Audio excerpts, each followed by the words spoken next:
ইস, আজকে আমার ভাই আসছে রে। ভাই বর্ধন রক্তের বাঁধন। আমার ভাই চলে এসে। আরে ঝন্টু না ওরে ভাই, তোর কতদিন দেখি না আমি। আয় ভাই, তুই বুকি আয় আমার। অনেকদিন পর আমার ভাই বাড়ি এসে রে। ও সোনা আমার, তোর কতদিন দেখি না। ওরে সোনা রে। ভাই আর কেউ আসেনি তোর সাথে? তুই একা আইছিস? আমিই তো, আর কি কারোর আসার কথা আছে নাকি? আমিই তো ঢাকায় থাকি। কেন, আর কি কেউ আসবে? তোর ব্যাগে কি ভাই? কেন, ব্যাগে আমার জামা কাপড়, আবার কি থাকবে? ও সমস্যা নেই, তোর ঈদের মার্কেট হয়ে আমি ঝিনেদাই নিয়ে যা করে দিবা নে, ও টেনশন করিস নে। ভাই ব্যাগে কি সব ছেলে মানুষের কাপড় চোপড়?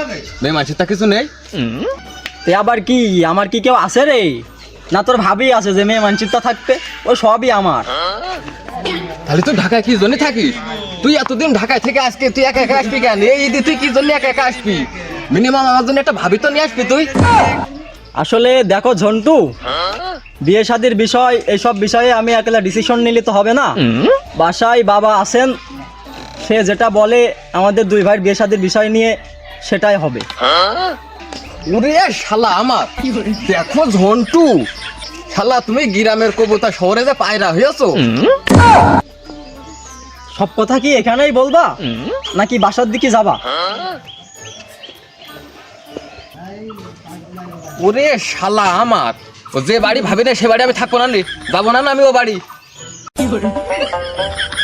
ওরে আমার বাজান কুতুব এসে নাকি গাও দেখতে পাচ্ছি না, তাই তো কুতুবের মতোই তো লাগছে।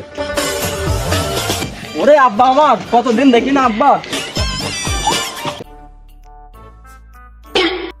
ওরে শালা আমার, বাড়ি মনে আছে ছেলে একটাই, আর মনে আছে ছেলে নেই। খুব মন দি। ওরে আমার সোনা, কতকাল দেখি নে, আমার সোনা বাড়ি এসে। ওরে আমার সোনা রে, আর একটু বুকি আয়। না, এ বাড়ি আমার আর থাকা হবে না নে। যে বাড়ি ভাবি নাই, এ বাড়ি আমি তার থাকবো না নে। তো কষ্ট বুকের ভিতর রাখার জায়গা নাই মৌলা ভালোবাস। আচ্ছা বাজান, আগে ঘরে চলে দিন, আগে ঘরে চলো।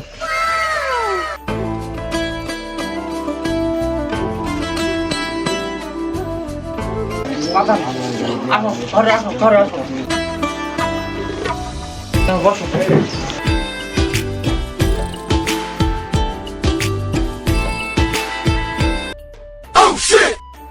ওরে শালা আমার, কোলে কই নিয়ে আসে বসালে ভালো হইতো না?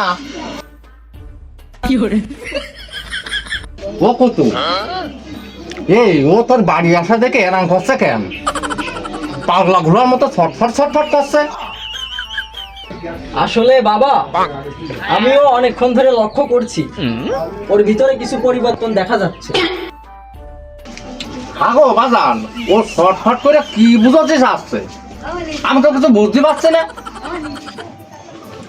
আসলে লজ্জারও কথা, কিভাবে যে বাবার কব। এই তো সুযোগ, বিয়ের কথাটা কয় ভাই, এখনই বিয়ের কথাটা কয়। এই সুযোগ হাতছাড়া করিস নি।